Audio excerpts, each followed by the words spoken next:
Hola, soy Esther y esta es mi estantería. Bueno, hola a todas, a todos y a todes, ¿qué tal estáis? Espero que estéis súper bien. Este es el primer vídeo que grabo después de verano y bueno, espero que hayáis tenido un muy buen verano y si no es así, espero que viajéis con el vídeo que os traigo hoy.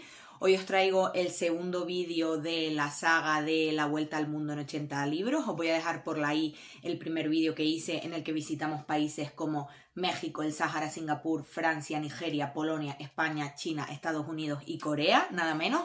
Y hoy vamos a viajar a otros 10 países por si no habéis tenido la oportunidad de viajar todavía en verano, que son Taiwán, Inglaterra, Cuba, Japón, Egipto, Ghana, Grecia, el Tíbet, Siria y Australia. Como sabéis, en esta serie de libros lo que trato es un poco de diversificar las lecturas que solemos hacer habitualmente, mostrándoos libros que están inspirados en partes distintas del mundo, que sus autores son de distintas partes del mundo, intentando salir un poco así del predominio europeo y estadounidense en nuestras lecturas.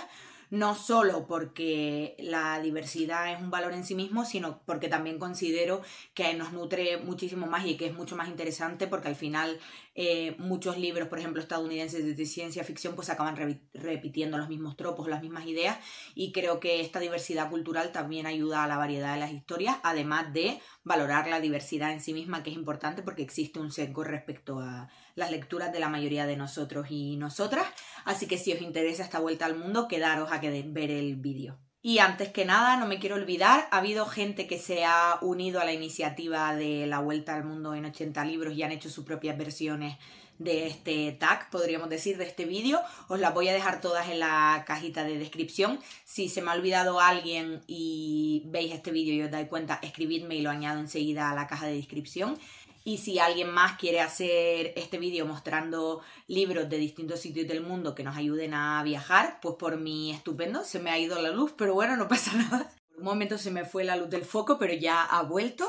Y para este viaje vamos a empezar con el Tíbet, porque es uno de los libros que más me han gustado de los que os voy a enseñar hoy. Y para viajar al Tíbet vamos a leer El viaje de Shuna de Hayao Miyazaki, publicado por Salamandra Graphics. Y como sabéis, esta es una novela gráfica que leí este año. Esta edición es una edición especial limitada, si no me equivoco, y es de una novela del año 83 de Hayao Miyazaki que se acaba de republicar en español. Creo que ya estuvo en su momento, pero es verdad que es una de sus historias menos conocidas y no sé por qué, porque de lo que he leído de Miyazaki, que he leído a día de hoy un par de obras, es a mí la que más me ha gustado con diferencia. ¿Y por qué viajamos al Tíbet? Porque este libro se basa en una leyenda tibetana sobre la cebada y la aparición de la cebada en el Tíbet. Como sabéis, el Tíbet al final es una zona muy escarpada y en el que es muy difícil tanto que vivan poblaciones humanas como que florezca la agricultura y por tanto hay distintas leyendas en torno a la aparición de la agricultura y una de ellas en torno a la cebada. Y en esta historia, que se inspira en esa leyenda, vamos a seguir a nuestro protagonista, que como en la mayoría de historias de Hayao Miyazaki va a ser como una especie de salvador de su pueblo, que va a emprender un viaje porque llega un extranjero a su pueblo en medio de las montañas perdidas y le comenta que hay una semilla dorada que es capaz de eliminar el hambre porque es una semilla súper productiva, etc. Por eso los cantos dorados, que en este caso, aunque muchas veces no me gustan, este canto sí me gusta un montón porque creo que tiene mucho que ver con la historia. Y entonces nuestro protagonista va a emprender este viaje para intentar salvar a su pueblo, que como os decía vive en una zona muy poco productiva a nivel agrícola y está pasando hambre.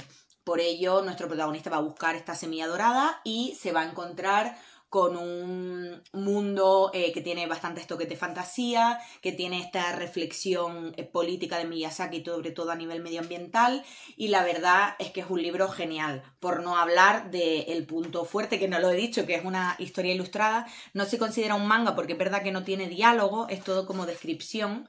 A ver, que no os quiero hacer spoiler con las últimas páginas, pero bueno, el dibujo es absolutamente alucinante. Yo creo que de las historias ilustradas que he leído, el dibujo que más me ha gustado. Es como si fuese todo acuarela, está súper currado, te mete totalmente en la historia y la verdad que si queréis conocer una cultura totalmente distinta como es el Tíbet, ahora que empieza septiembre, os lo recomiendo un montón. Y Del Tíbet volamos a un sitio muy muy lejos de allí, que es Grecia, y no os lo he dicho, pero en este vídeo voy a hacer bastante trampas y aquí tenemos la primera de ellas, espero que no os enfade mucho, y viajamos a Grecia con Hubaltol y La ciudad justa. Si no lo sabéis, La ciudad justa es el primer libro de la trilogía de Tesalia, que nos la trae la editorial Duerme Vela, que como sabéis es una de mis editoriales favoritas. Este año han sacado el tercer libro, todavía no lo he leído, yo he leído el primero y el segundo, y el primero es mi favorito sin duda. El segundo me gustó bastante menos, pero este libro me encantó, fue una de mis mejores lecturas de hace un par de años. Y es verdad que Hubalton es galesa, no tiene nada que ver con Grecia, pero es verdad que me pegaba mucho en Grecia recomendar alguna novela que estuviese inspirada en la antigua Grecia, y en este caso tenemos una historia basada en la República de Platón, en la cual Hubalto lo que se plantea, y la he oído ironizar sobre esto diciendo cómo nunca antes alguien había escrito una novela partiendo de esta premisa, que es qué ocurriría si llevásemos la República de Platón realmente a una isla, si llevásemos a cabo las ideas de Platón, y a partir de aquí Hubalton divaga muchísimo en esta historia, en la que tenemos niños esclavos, en la que sale Atenea, en la que sale Sócrates, que es mi personaje favorito de la saga, y en la que vamos a tener reflexiones sobre el consentimiento, sobre la viabilidad de las ideas de Platón, sobre la educación, sobre el amor romántico. Está escrita en distintos puntos de vista, que son Sócrates, Atenea, como os decía. También aparece Apolo. Vamos a tener estos distintos puntos de vista y vamos a ir viendo qué ocurre en esta ciudad. Y acabaremos viendo robots, no voy a contar por qué, pero es súper interesante. Empieza eso con la premisa de que Apolo y Atenea crean esta ciudad en una isla de Grecia, y a partir de allí iremos viendo. Además, la segunda novela es un viaje por distintas islas griegas, así que me pegaba mucho que si queréis volar a Grecia, leáis la trilogía de Tesalia de Hubalton y, sobre todo, La ciudad justa. Además, es una novela que creo que es perfecta para adolescentes, que es una manera muy interesante, liviana y guay de aprender sobre filosofía, y creo que a muchos les gustaría mucho, además de que la portada para las burraquillas como yo es chulísima. Y volvemos a viajar a un país muy muy lejano con un libro que leí, si no me equivoco, el anterior Marzo Asiático, y que me gustó un montón y que es muy poco conocido, y nos vamos a Siria con Narradores de la Noche de Rafik Shami. Este libro, la versión que os estoy enseñando que me encanta, es del Círculo de Lectores. El libro, si no me equivoco, es del año 84, si no os lo dejaré por la pantalla, pero actualmente está descatalogado. Yo lo encontré en un reread, o sea que si lo encontráis vale muchísimo la pena leerlo. Pero la suerte es que el autor, Rafik Shami, tiene bastantes libros traducidos y publicados por la editorial Salamandra, así que si os interesa él en general, podéis encontrar algunas otras de sus historias. Y es un autor muy interesante porque es sirio-alemán, se exilió de Siria cuando era joven, y su mujer es italiana, así que como veis es así muy internacional y tiene una perspectiva muy guay. Y sus libros están siempre, por lo que he podido leer, inspirados en Siria. En este caso seguimos a nuestro protagonista, que es un cochero de Siria muy famoso porque es buenísimo contando historias cuando la gente se sube en su coche, es una especie de taxista, y de repente un día ocurre algo y se queda mudo. Y para poder recuperar la voz va a necesitar que distintos amigos les cuenten distintas historias. Lo que se basa en lo que vamos a ver en este libro son esas distintas historias narradas por distintos amigos de nuestro personaje principal, que se reúnen como muchos de los países árabes, ¿no? Que tienen esta tradición de reunirse hombres por la noche a contarse historias, a hablar, etcétera. Pues vamos a ver distintas de estas reuniones, y distintas de estas personas van a ir contando historias, muchas de ellas con un tinte mágico, que nos van a hacer aproximarnos a la historia de Siria. La verdad es que es muy guay porque me parece que está escrito de manera magistral, y además vamos a poder ir viendo de manera muy sutil y muy suave elementos de la historia de Siria, también de intrusión extranjera en el país, distintas guerras y golpes de estado, problemas con Irak, con Egipto. Es también a nivel histórico muy interesante, pero absolutamente nada pesado, porque como os digo, son historias narradas por un personaje para intentar que nuestro personaje principal recupere su voz. Y si por algo destaca esta historia es porque creo que es una reivindicación y un ensalzamiento de la tradición oral en general, creo que árabe y siria, y es una historia sobre historias, así que si os gusta esta idea os la recomiendo un montón. Es una novela muy ligera, así con un tono que podríamos denominar en los términos de hoy un poco cozy, y la verdad es que a mí me gustó muchísimo leerla y aprender un poquito más de Siria, así que si queréis volar a Siria, Narradores de la Noche de Rafik Shane. De Siria volvemos a coger el avión muchas horas para llegar a Australia y para leer De Conjuros y otras penas de Angela Slater. La verdad es que este país puede ser también un poco trampa porque no creo que en el libro se refleje nada concretamente sobre Australia, pero yo no sabía que Angela Slater era una autora australiana y me apetecía traerla. Es una autora de la que os he hablado mucho porque me gustan mucho y tengo algún que otro libro pendiente de ella que voy a leer próximamente, pero eso ya os lo cuento en otro vídeo. Lo que os quiero recomendar hoy es De Conjuros y otras penas, que es una historia sobre brujas, súper otoñal, no me voy a enrollar demasiado, habla de sororidad entre mujeres. Es verdad que un punto que me parece débil es que no hay casi personajes masculinos y los que hay me parece que están excesivamente demonizados. Creo que se puede hacer un personaje masculino un poquito mejor, pero nuestra protagonista, que es una señora mayor bruja, es increíble. La ambientación del libro es súper guay y os lo recomiendo un montón si queréis viajar a Australia.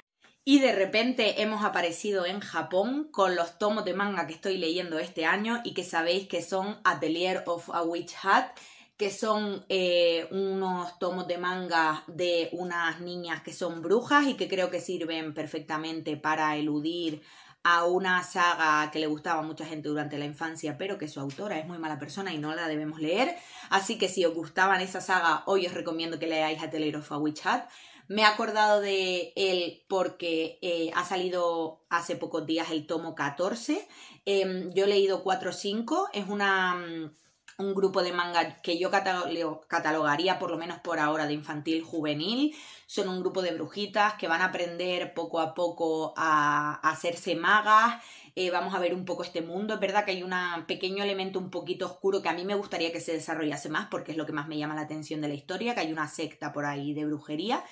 Pero en general es un manga que puede leer, yo creo que personas muy pequeñas de 10 años, yo creo que se puede leer perfectamente. No sé, yo tampoco soy experta en las edades, o sea que no me tomáis muy en serio, pero creo que para infantil o juvenil va muy bien. Y yo los estoy disfrutando mucho, los cojo de vez en cuando me apetece leer algo amena y el dibujo es alucinante. Yo no sé mucho de manga, pero me gusta muchísimo.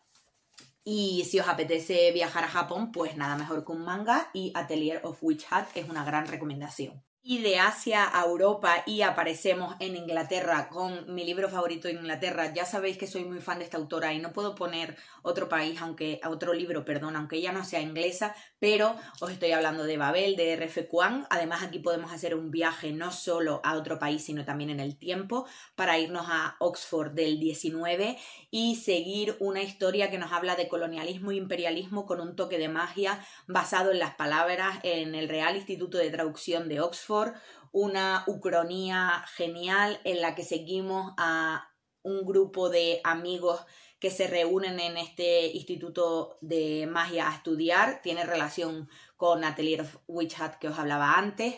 Y vamos a ir viendo a la autora debatir sobre la necesidad de la violencia, la revolución, la amistad. Yo creo que es un libro que fundamentalmente habla, aunque no se suele decir mucho, sobre cómo se producen relaciones de amistad cuando están mediadas por relaciones imperialistas y coloniales.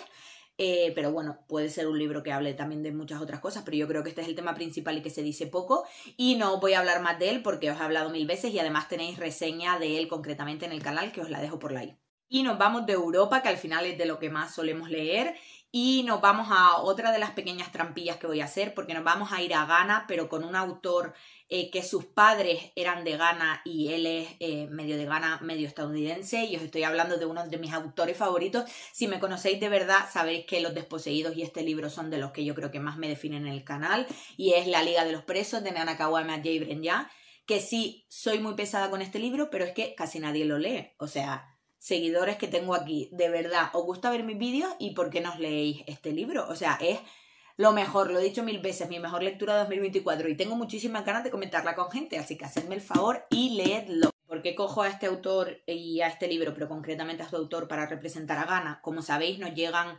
pocos libros de autores africanos en general y más pocos todavía si hablamos de literatura de género, que sabéis que es principalmente lo que yo leo. Y al final, Nana Kwame Adjei-Brenyah es un autor que yo creo que está muy conectado con esas raíces, que se nota mucho su lucha de clases antirracista, antipunitivista en sus obras, que creo que conecta muy bien con su pasado familiar y con sus propias raíces, como decía. Al final también yo lo sigo en redes sociales y es un autor que además milita en distintos movimientos, participa de los movimientos antipunitivistas y antirracistas de Estados Unidos. Creo que está muy marcada su literatura por el asesinato de George Floyd en Estados Unidos y en general por todo este racismo que sufre la diáspora negra en Estados Unidos, y por eso lo he querido elegir, además de porque es uno de los mejores libros del mundo y os quiero obligar a leerlo. Y nos vamos por primera vez en el día de hoy a América y concretamente a Cuba con El cielo de la selva de Elaine Vilar Madruga. Aparte de lo que todo lo que sabréis de este libro, que seguramente sea mucho porque muchas personas hemos hablado de él, concretamente creo que se refleja bastante bien en algunos momentos concretos del libro que se desarrolla en Cuba o en algún país latinoamericano o caribeño similar, porque las características de la selva parece que son Cuba. A mí por lo menos me daba esa impresión también sabiendo que la autora es de allí. Luego también en algún momento se ve que hay desaparecidos que parece dar a entender a que se les asesina por el narcotráfico, y bueno, al final hay como ciertos elementos que recuerdan a zonas selváticas en países de América Latina. Aparte de eso, sabéis que es un libro que reflexiona sobre la maternidad deseada y la maternidad no deseada pero obligatoria, en el cual nos transportamos a una hacienda enmarcada en medio de una selva profundamente turbulenta, muy marcada por el sudor, la sangre. Es un libro muy sensorial y muy ambiental en el que estás casi sudando con sus protagonistas y en el cual, para que la selva te permita vivir en esa hacienda, hay que darle a la selva de comer, y para darle de comer hay que darle la vida de distintos niños que van teniendo algunas de nuestras protagonistas de la selva. Además de esto, es una historia muy coral porque está contada a distintas voces. Una de las voces además es colectiva, lo cual es súper interesante.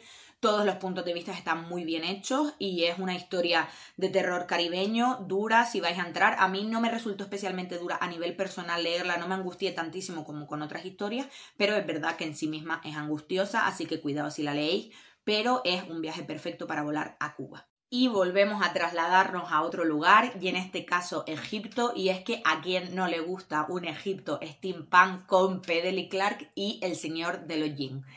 La verdad es que este es un libro que a mí me gustó muchísimo más por su ambientación que por su historia en sí misma, porque es verdad que la historia tiene un punto importante de suspense y novela policíaca. También me gustó que siempre tiene este punto de Delley Clark de que nuestras protagonistas son dos chicas que tienen una relación sentimental. Y me gusta mucho que siempre hay diversidad de género y de orientación sexual en las novelas de P. Delley Clark. Y además, en este caso, viajamos al Cairo, en un Cairo steampunk, en una ucronía como todas las que le gusta hacer a Delley Clark, en la cual el Cairo es el centro del mundo y el centro de la modernidad. Considero que escribe libros también muy interesantes porque lo que hace normalmente Delley Clark es presentarnos mundos en los que la modernidad está promovida por países orientales. Digamos que se sale un poco de todas las novelas de ciencia ficción y fantasía en las hipermodernizadas en el estilo occidental, y lo que nos hace es presentarnos al Cairo como el centro del mundo y qué hubiese ocurrido si la modernidad hubiese estado marcada por países no europeos, digamos, algo por el estilo. Pero me interesa mucho esta idea y lo más alucinante de este libro es la ambientación, o sea, es perfecto para viajar a este Cairo inventado, pero no tanto. También tenemos sectas, tenemos de Jinn, tenemos un misterio que descubrir, que es verdad que yo me lo vi un poquito de antes y eso también me fastidió un poquito la experiencia, pero es un libro genial. Y Duerme Vela también tiene publicado otro libro del ambientado en este Cairo steampunk, que es El tranvía 015, que no he leído todavía y tengo muchas ganas de leer. Y en nuestra última parada no podía haber otro libro que una obsesión literaria para mí.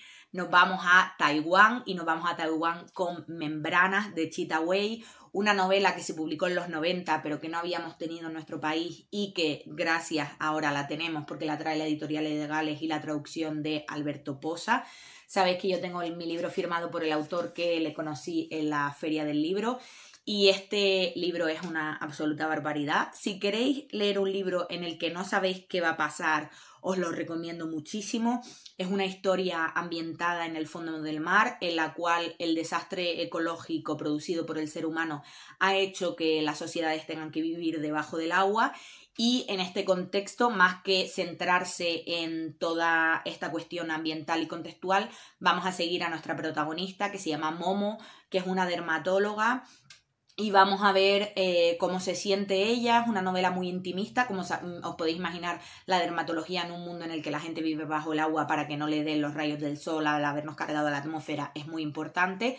Y vamos a ver la relación de ella con su madre, lo que va a dar pie a reflexionar sobre la orientación sexual, la diversidad, las realidades trans, el cambio climático, la soledad en el mundo contemporáneo, sobre un montón de temas, con una novela increíble, increíblemente bien traducida y que me alegro muchísimo que hayan apostado por ella y ojalá podamos leer más novelas de este tipo porque es simplemente increíble. Sabéis que es una de mis obsesiones y también tenéis reseña de ella en el canal. Así que nada, con esto terminaríamos nuestro viaje por hoy. Espero que si no habéis podido viajar en estos meses de verano, podáis viajar con algunas de estas novelas en septiembre y en los próximos meses. Si os ha gustado el vídeo ya sabéis darle like, suscribiros, compartirlo con amigas y dejadme en comentarios qué libros os han hecho viajar o creéis que os van a hacer viajar próximamente. Muchas gracias por verme y adiós.